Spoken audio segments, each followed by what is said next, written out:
عراق کے شہر بغداد میں ایک بڑئی رہتا تھا۔ اس نے بہت محنت سے ایک طویل عرصے میں ایک انتہائی خوبصورت منبر بنایا۔ اخروٹ کی لکڑی سے بنے اس منبر پر صدف جڑے ہوئے تھے۔ اس کی خوبصورتی کے چرچے دور دور تک پھیلنے لگے اور اتنے پھیلے کہ جو بھی امیر شخص بغداد آتا وہ بڑئی سے گزارش کرتا کہ یہ منبر مجھے فروخت کر دو، میں اسے اپنے علاقے کی مسجد کو عطیہ کروں گا۔ وہ کہتا نہیں، یہ منبر مسجد اقصی میں ہی سجے گا۔ سب حیران ہوتے کہ بھئی مسجد اقصی تو قدس میں ہے جو عیسائیوں کے قبضے میں ہے۔ وہ کہتا میں ایک فنکار ہوں، منبر بنانا میرا کام تھا سو میں نے بنا دیا۔ اب اگر اللہ نے چاہا تو کوئی جنگجو اٹھے گا جو قدس واپس حاصل کرے گا اور اس منبر کو وہاں سجائے گا۔ وقت گزرتا گیا، منبر والی کہانی بچے بچے کی زبان پر آ گئی تھی۔ ہر کوئی جب اس منبر کی تعریف کرتا تو ایک کی 10 سناتا اور پھر یہ کہانی ایک 8 سالہ بچے کو پتہ چلی۔ وہ منبر کی خوبصورتی سے زیادہ بنانے والے کے جذبے سے متاثر ہوا اور پھر 40 سال بعد جب وہی بچہ سلطان بنا اس نے قدس فتح کیا اور اس منبر کو مسجد اقصی میں نصب کروایا۔ آج اس بچے کو دنیا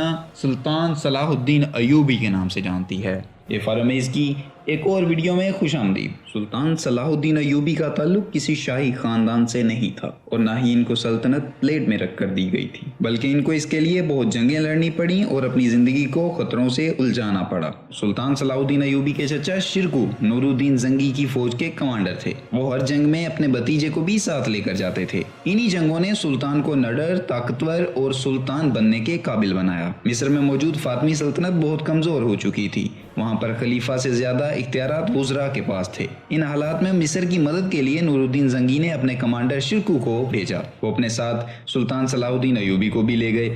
مصر پہنچ کر شرکو انتقال کر گئے اور نور الدین زنگی کے حکم پر سلطان صلاح الدین ایوبی فوج کے کمانڈر بن گئے۔ انہوں نے فاطمی سلطنت کے خلیفہ کو ہٹا دیا اور خود نور الدین زنگی کے گورنر کی حیثیت سے مصر پر حکومت کرنے لگے۔ صلاح الدین ایوبی نے گورنر بنتے ہی سارا خزانہ غریبوں میں بانٹ دیا اور اعلان کیا، دیکھو لوگو، صلاح الدین نے تخت دولت کے لالچ میں حاصل نہیں کیا۔ نور الدین زنگی کے انتقال کے بعد ان کا کم عمر بیٹا صالح سلطان بنا، جس کا فائدہ اٹھاتے ہوئے درباری سازشیوں نے سلطنت کو آپس میں تقسیم کر لیا۔ یہ صورتحال دیکھ کر صلاح الدین ایوبی خود مصر کے سلطان بن گئے اور انہوں نے نور الدین زنگی کے دربار میں موجود سازشیوں کو سبق سکھانے کے لیے شام پر حملہ کر دیا۔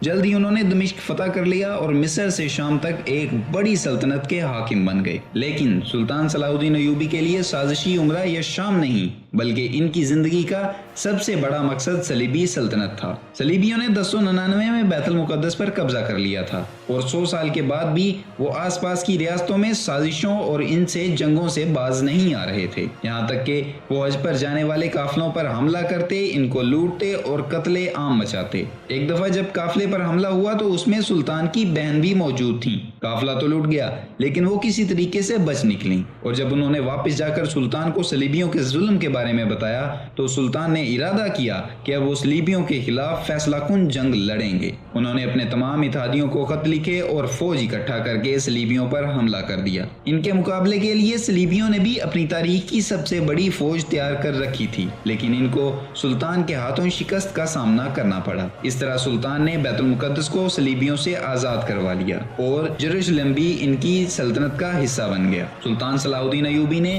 اپنے جیتے جی اپنی تمام دولت اپنے عوام میں بانٹ دی تھی۔ ان کا انتقال دمشق میں 1193 میں ہوا۔ صلاح الدین ایوبی کو مسلم تاریخ میں بہت خوبصورت الفاظ میں لکھا جاتا ہے۔